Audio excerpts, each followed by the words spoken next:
पहली पाली की परीक्षा खत्म हो गई है। कड़ी सुरक्षा के बीच हुई पहली पाली की परीक्षा और डीजीपी ने सेंटर पर जाकर व्यवस्था को परखा है।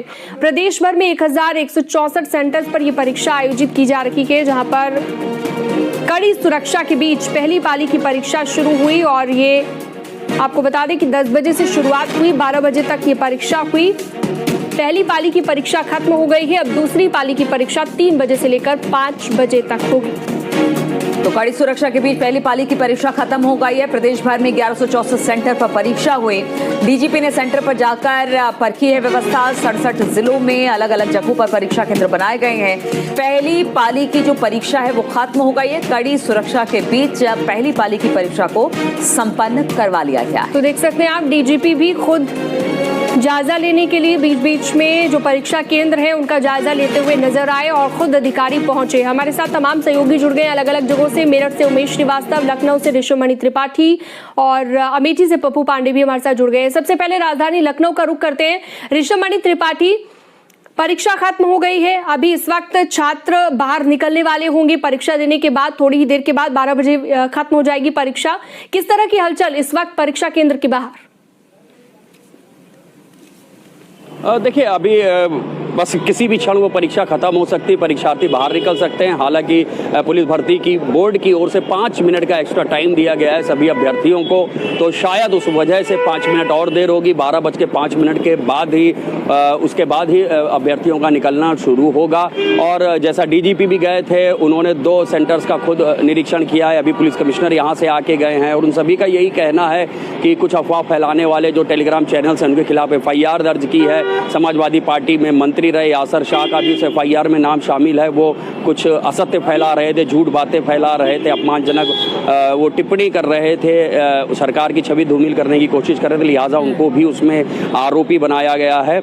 और जैसा सुबह से न्यूज़ 18 अपने दर्शकों को बता रहा है कि गोरखपुर में एक महिला सिपाही पिंकी सोनकर को गिरफ्तार किया गया है। उसके साथ एक नई दिल्ली का युवक देव प्रताप सिंह गिरफ्तार किया गया, जो बात निकल के सामने आई है। श्रावस्ती में पिंकी सोनकर तैनात थी, लेकिन वो मेडिकल लीव पे अपने घर गोरखपुर गई हुई थी और अपने फेसबुक फ्रेंड देव प्रताप से वो संपर्क में थी। देव प्रताप ने उससे कहा था कि वो सिपाहियों में कि भर्ती में कुछ लोगों की भर्ती करवा देगा, इसके लिए रकम लगेगी। लिहाजा पिंकी सोनकर अपने भाई की भर्ती करवाने के लिए पहले उसके संपर्क में थी और पिंकी सोनकर ने भी करीब 5 युवकों से कुछ पैसे ले रखे थे और उन लोगों को भी भर्ती करवाने का ठेका पिंकी ने ले रखा था।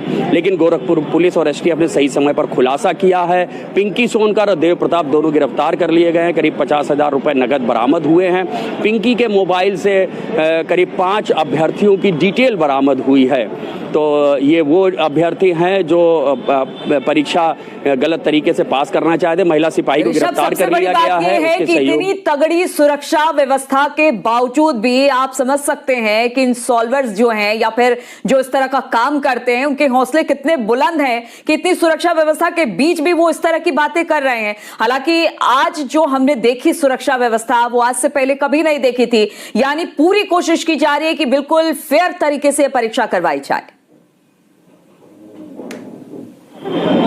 देखिए, डीजीपी प्रशांत कुमार खुद आए थे 2 परीक्षा केंद्रों पे। उन्होंने भी कहा है कि गिरफ्तार महिला सिपाही के खिलाफ विभागीय कार्रवाई भी की जाएगी, उसको सस्पेंड किया जा रहा है। और जो सबसे बड़ी कार्रवाई है बर्खास्तगी की, वो कार्रवाई भी महिला सिपाही के खिलाफ हो सकती है। डीजीपी ने अपने स्टेटमेंट में साफ साफ कहा है कि कोई भी हो, किसी भी विभाग का कोई कर्मचारी हो या अधिकारी हो, अगर इस परीक्षा के दौरान गड़बड़ी की कोशिश करेगा तो उसके खिलाफ सख्त से सख्त कार्रवाई की जाएगी। जो अभी सख्त कानून बना है उत्तर प्रदेश में सॉल्वर्स गैंग और पेपर लीक कराने वालों के खिलाफ, जिसमें उम्र कैद तक की सजा का प्रावधान है, 1 करोड़ रुपए तक के जुर्माने का प्रावधान है, उसके तहत कार्रवाई की जाएगी। मिलाकर कड़ा एक्शन लिया जाएगा उनके खिलाफ अगर कोई भी इस तरह से लापरवाही करता हुआ पाया जाता है। अमेठी से पप्पू पांडे भी। जी बिल्कुल, आपको बता दें आज उत्तर प्रदेश पुलिस भर्ती जो परीक्षा है यहाँ पर सबसे ज़्यादा अभ्यर्थी आज पूरे प्रदेश में शामिल हो रहे हैं। तो वहीं सुल्तानपुर जनपद में 8,664 अभ्यर्थी जो है प्रथम पाली की परीक्षा में शामिल हुए हैं। आप ये देख सकती हैं, ये सुल्तानपुर का केश कुमारी राजकीय बालिका इंटर कॉलेज है, जहाँ पर सेंटर बनाया गया है। पुलिस प्रशासन के यहाँ पर कड़े इंतजाम किए गए हैं। जिस तरह से आज ये पुलिस भर्ती परीक्षा है, तो वहीं उत्तर प्रदेश पुलिस की भी एक अग्नि परीक्षा है, जिसको लेकर के पुलिस जगह जगह पर मुस्तैद नजर आ रही है और सकुशल परीक्षा संपन्न हो, इसको लेकर लगातार सुल्तानपुर जनपद में जिला प्रशासन हो या फिर पुलिस प्रशासन हो, कवायद की जा रही है। लगातार दूसरी पाली के लिए भी अन्य जनपदों से अभ्यर्थी सुल्तानपुर पहुंच रहे हैं। तो कहीं ना कहीं जो ये परीक्षा है, जिसका इंतजार लंबे समय से अभ्यर्थी कर रहे थे, आज उसको प्रथम पाली की परीक्षा करीब करीब संपन्न हो चुकी है। कुछ ही क्षणों में अभ्यर्थी परीक्षा केंद्रों से बाहर निकलने वाले हैं। उनको रिसीव करने वाले जो उनके परिजन हैं, वो भी बड़ी संख्या में परीक्षा केंद्र के आसपास पहुंचे हैं। आपको तस्वीरें आप देख सकते हैं, लगातार जो पुलिस के अधिकारी हैं, जो कर्मचारी हैं, वो यहाँ पर डटे हुए हैं और कहीं ना कहीं किसी तरह की कोई चूक उत्तर प्रदेश पुलिस इस परीक्षा में नहीं करना चाहती है, जिससे ये देखिए बेल बज चुकी है। बिल्कुल, तो पुलिस के लिए एक बड़ी चुनौती है इस एग्जाम को कराना। मुख्यमंत्री योगी आदित्यनाथ ने भी कहा है कि कहीं कोई चूक नहीं होनी चाहिए, इसलिए हमने देखा कि कई दिनों से इसकी तैयारी चल रही थी। मेरठ से उमेश श्रीवास्तव भी हमारे साथ जुड़े हुए हैं। उमेश, हमने देखा आज सुबह जब बच्चे पहुंचे एग्जाम सेंटर, उससे पहले लंबी चौड़ी चेकिंग बच्चों की गई है।